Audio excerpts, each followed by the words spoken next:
Hi guys, welcome to Poona Periyachamma channel. இப்போ நம்ம என்ன பார்க்க போகிறோம்னா ஒரு ஈவினிங் ஸ்நாக்ஸ் செய்ய போகிறோம். அதுக்கு என்னென்ன செய்கிறோம் பார்க்கலாம், என்னென்ன வேணுன்றதை பார்க்கலாம் வாங்க. ஃபஸ்ட்டு வந்து நான் ஒரு 2 உருளைக்கிழங்கு எடுத்திருக்கேன், 2 கேரட் எடுத்திருக்கேன், ஒரு சைஸ் பெரிய வெங்காயம் எடுத்திருக்கேன், இஞ்சி பூண்டு பேஸ்ட் எடுத்திருக்கேன், அதோட வந்து ஒரு சின்ன பச்சை மிளகா, கருவேப்பிலை, கொத்தமல்லி. இதை வந்து லேஸு, இதை வச்சு எதனா சின்னதாக செய்யலான்னு சொல்லிட்டு வச்சுருக்கேன். அப்புறம் வந்து இது வந்து ரஸ்க்கு பாக்கெட்டு, இதை கொஞ்சம் 2-3 எடுத்து அதை வந்து பொடி பண்ணி வச்சுருக்கேன்.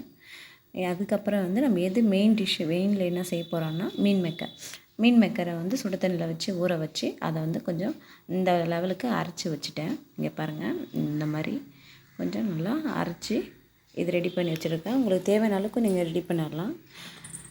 இது கூட வந்து நம்ம என்னென்ன வச்சு ரெடி பண்ண போகிறோன்னா, இதுக்கு வந்து ஒரு மைதா 2 spoon, cornflour 2 spoon and pepper தேவையான அளவுக்கு போட்டுக்கலாம், உப்பு போட்டுக்கலாம். இதெல்லாம் இது நல்லா போட்டு நல்லா மிக்ஸ் பண்ணிவிட்டு கொஞ்சமாக வாட்டர், நார்மல் வாட்டர் தான், கொஞ்சமாக நார்மல் வாட்டர் எடுத்து ஆட் பண்ணி நம்ம இதை வந்து நல்லா மிக்ஸ் பண்ணி கட்டி இல்லாமல் நல்லா மிக்ஸ் பண்ணி ரெடி பண்ணி வச்சுக்கலாம். ஃபஸ்ட்டு பாருங்கள், இப்போ வந்து இதை நல்லா கரைச்சிக்கணும். இங்கே பாருங்கள், இந்த கண்டென்ஸில் இருந்தால் போதும். இங்கே பாருங்கள், இந்த லெவலில் இருந்தால் போதும். இந்த மாதிரி எடுத்து வச்சுட்டு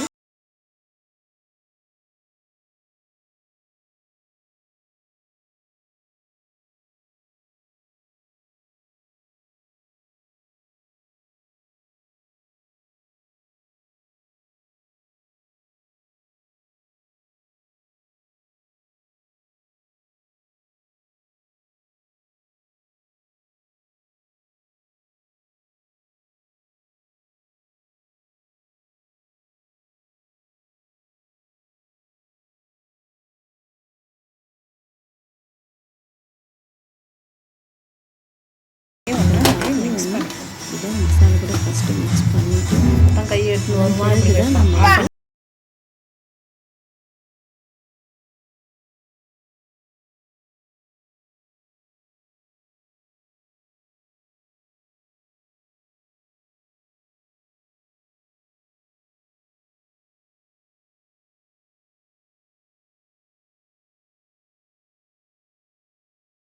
வேணுன்றதுக்காக அதை போட்டிருக்கோம். இங்கே பாருங்கள், இந்த மாதிரி போட்டுட்டு இதில் ஒரு 2 ஸ்பூன் கார்ன்ஃப்ளவர் போட்டுக்கலாம். இதெல்லாம் போட்டு மிக்ஸ் பண்ணி இங்கே பாருங்கள், இது ரெடி ஆகிடுச்சு. இப்போ இந்த லெவலுக்கு இந்த மாதிரி அழகாக கையில் ஒரு உருண்டை பிடிச்சிக்குங்க. நல்லா பிடிச்சி இந்த மாதிரி வச்சு எந்த ஷேப் வேணும்னாலும் நம்ம அந்த ஷேப் வச்சுக்கலாம். சரி, ரவுண்டாகவே இருக்கே, கொஞ்சனாச்சும் இந்த மாதிரி மாடலில் செய்யலாம் அப்படின்னு சொல்லிட்டு நான் இந்த ஷேப் மட்டும் ரெடி பண்ணி வச்சுருக்கேன். இதை எடுத்து நம்ம வந்து கரைச்சி வச்சுருக்கோம் இல்லையா, ஒரு இதை வச்சுருக்கோம் இல்லையா, இங்கே பாருங்கள், இதை வந்து லிப் பண்ணிவிட்டு அதை ரஸ்க்கு வச்சுருக்கோம் இல்லையா, அதை பொடி பண்ணி வச்சுருக்கேன். இதில் போட்டு நல்லா பெரட்டி அதை எடுத்து ஒரு பிளேட்டில் நம்ம வைக்க போகிறோம். ஃபஸ்ட்டு இந்த மாதிரி ஒன்று எல்லாத்தையுமே அழகாக ரெடி பண்ணி வச்சுக்கலாம். இது ஒரு மெத்தடுனா, இதேமாரி லேஸும் அதேமாரி தான் நம்ம ரெடி பண்ணணும். இதேமாரி எடுத்து நம்ம வந்து அந்த ரஸ்கில் ரெடி பண்ணாமல் லேஸில் ரெடி பண்ணி வச்சுருக்கேன் பாருங்கள். இது இன்னும் டிஷ்க்காக தனியாக டேஸ்ட்டு கொடுக்குன்றதுக்காக இந்த மாதிரி இதையும் ரெடி பண்ணி வச்சுருக்கேன். இது எல்லாத்தையும் எடுத்து இப்போ நம்ம எண்ணெயில் போட்டு பொரிக்கிறதுனால கூட பொரிக்கலாம்.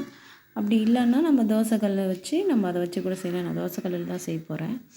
பாருங்கள், இப்போ வந்து ஹீட் ஆகிடுச்சு, எண்ணெய் ஊற்றிட்டேன், எண்ணெய் சூடாகிடுச்சு. இப்போ ஒன்றா எடுத்து நம்ம இதில் வச்சு பொரிக்க போகிறோம்.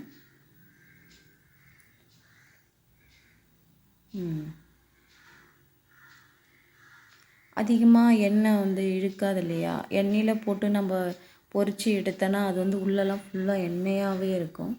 அதுக்காக நான் தோசைக்கல்லில் லைட்டாக எண்ணெய் ஊற்றி இதை மட்டும் இப்படி வச்சு நான் ஃப்ரை பண்ணுறேன். உங்கள் விருப்பம்தான், எண்ணெயில் போட்டு பொரித்து எடுத்தனாலும் எடுக்கலாம், இப்படி எடுத்தேன். இங்கே பாருங்கள், ரெடி ஆகிடுச்சு. பாருங்கள் எவ்வளோ சூப்பராக இருக்குது பாருங்களேன். இது வந்து லேஸ், இது நீங்கள் பாருங்கள் எவ்வளோ கிரிப்ஸியாக இருக்குது பாருங்கள். பார்க்கவே சூப்பராக இருக்குது. இங்கே உள்ளே நல்லா வெந்திருக்கான்னு பார்ப்போம்.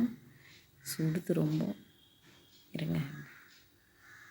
இங்கே பாருங்கள், உள்ளே நல்லா வெந்து ஆவி பறக்குது பாருங்கள். உங்களுக்கு பிடிச்சிருந்தா நீங்கள் ட்ரை பண்ணி பாருங்கள். இது வேண்டாம்னா கமெண்ட் பண்ணுங்கள், சப்ஸ்கிரைப் பண்ணுங்கள். தேங்க்யூ.